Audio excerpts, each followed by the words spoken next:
Hello guys, selamat datang ke channel Afo Yusof. Nama aku Afo Yusof, obviously. So, hari ni aku nak jujur dengan korang sebenarnya. Kalau kau nak kaya dengan melabur, salah satu cara yang paling terbaik untuk kau kaya adalah dengan melabur dalam ETF. Dia mudah gila untuk melabur di Malaysia dan juga dia selamat dengan return yang tinggi. Okay.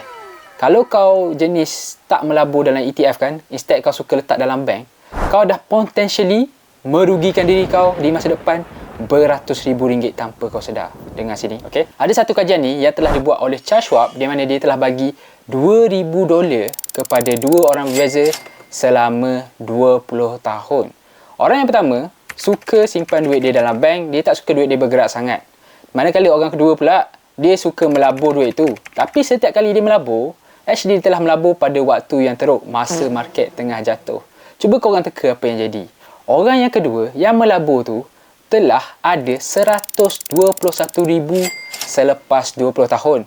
Manakala orang yang tak melabur langsung dan letak duit dia dalam bank hanya ada 44,000. Perbezaan sebanyak 3 kali ganda. Dekat sini korang dah boleh nampak betapa bagusnya bila kau melabur dalam ETF walaupun kau melabur dalam waktu yang teruk. Sebab tu aku selalu cakap yang ETF ni adalah tools yang terbaik untuk kau kembangkan kekayaan kau. Bukan aku saja yang cakap, kalau kau tak percaya aku pun, billionaire terkemuka dunia macam Warren Buffett pernah bersumpah pada ETF ni yang dia cakap ETF ni adalah platform yang terbagus untuk kau kembangkan kekayaan kau. Kalau kau tak percaya aku, at least percayalah abang Warren Buffett. So hari ni aku nak minta tolong dekat korang, spend masa 20 minit saja untuk belajar tentang ETF dengan tengok video ni, maybe 10 minit. And then 10 minit lagi kau gunakan masa kau untuk set up ETF di Malaysia. Okay, dengan 20 minit, kurang lagi 30 minit ya, dia mungkin boleh mengubah hidup kau sebab kau akan tahu lebih lagi pasal passive income yang terbaik ada dalam dunia ni. Bila kau kaya nanti, jangan lupa aku yang telah ajar kau pasal ETF ni. Maybe kau boleh beli aku Mazda 3. Aku tak tahu kenapa Mazda 3. Cuma aku rasa kereta tu adalah kereta sedan paling seksi. Atau kau boleh beli Mazda Liftback. Aku tak kisah. Asalkan Mazda. Okey, nak kita tengok dulu apa tu ETF. Jangan risau, aku akan explain simple-dimple gila. Sampai budak 5 tahun belajar tadika dengan Makcik Rokiah jual nasi lemak tepi jalan pun boleh faham pasal ETF. ETF ni actually adalah satu dana atau tabung, kau boleh bayangkan tabung, yang ada beratus-ratus saham dalam dia. Ada yang ada 100 saham, ada yang ada 500 saham. Bergantung pada ETF mana yang korang belilah. Contoh ETF yang korang mungkin pernah dengar ada kat Malaysia tapi tak sedar maybe adalah Wahid Invest. Terutamanya dia punya US Stock Portfolio. Kalau kau guna US Stock Portfolio dalam Wahid, sebenarnya kau telah melabur dalam ETF.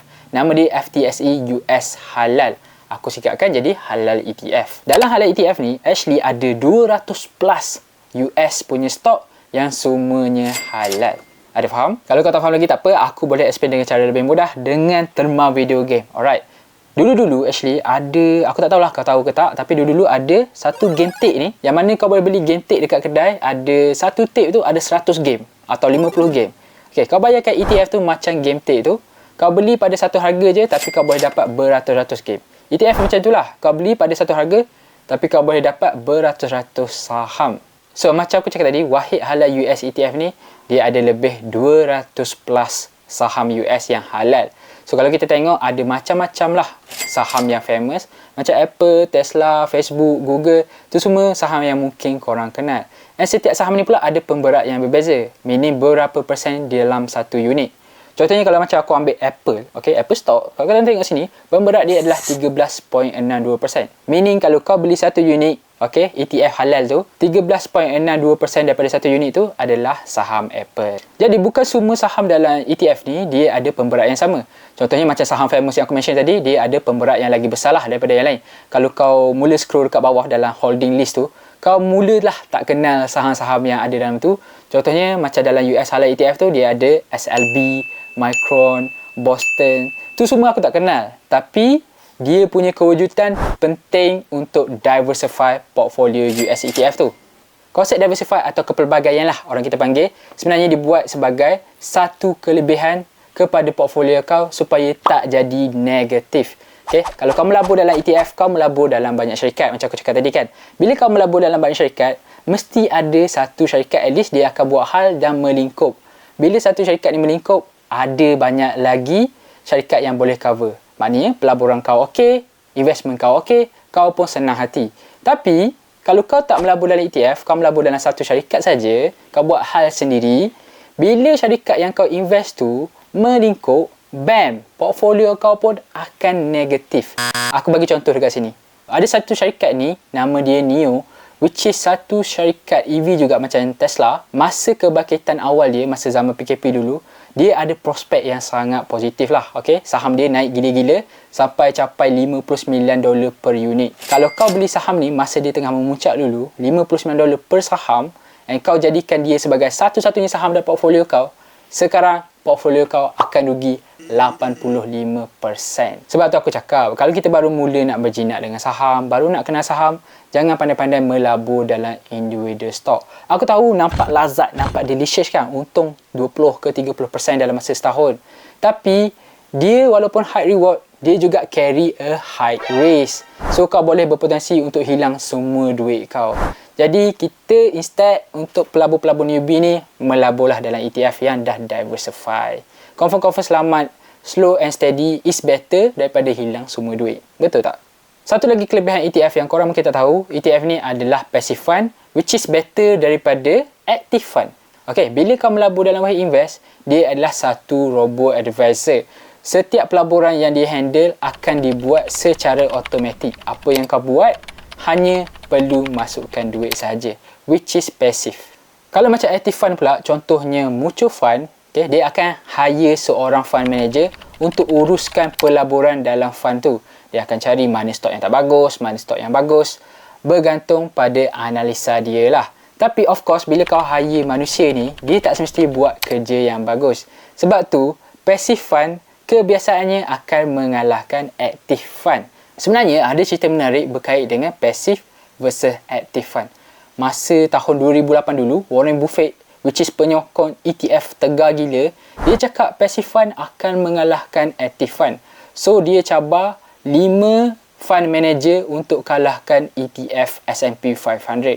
Result dia, ETF telah mengalahkan active fund manager dengan sangat teruk sekali. Okay? ETF dari tahun 2008 hingga 2016 bagi pulangan 85%. Manakala 5 fund manager yang handle active fund tadi hanya dapat bagi pulangan purata 22% saja. Gila tak gila? Okey, adalah kita dah ada dekat topik passive dengan active fund. Fee dua benda ni juga berbeza. Kalau kau melabur dalam ETF Wahid Invest, kau hanya perlu bayar 0.39% hingga 0.79% fee setiap tahun, bergantung pada besar mana portfolio kau. Tapi bila kau melabur dalam active fund, kau kena bayar fee yang sangat tinggi, iaitu close to 5%. Contohnya aku ambil dekat sini mutual fund yang agak famous dekat Malaysia, ramai orang invest. Okay, aku tak nak mention nama, tapi dia punya sales fee saja dah capai 3.75%. Tak masuk lagi management fee 1.8% dengan trustee fee 0.06%. Semua sekali tu dah dicampur boleh jadi 5 ke 6%, which is agak banyak. So itu advantage bila kau melabur dalam ETF, which is fee yang sangat-sangat rendah.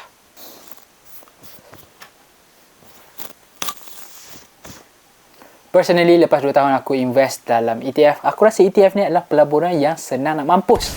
Sorry aku mencarut. Tapi itu adalah realiti lah. Sebabnya bila kau melabur dalam ETF ni, apa yang kau perlu fikir hanya untuk masukkan duit.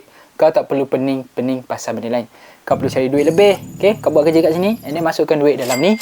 And then duit tu akan grow sendiri dengan selamat. Alright. Kalau kau tak ada hati untuk melabur dalam ETF lepas tengok video ni, ada beberapa platform lah yang kau boleh gunakan untuk melabur ETF di Malaysia.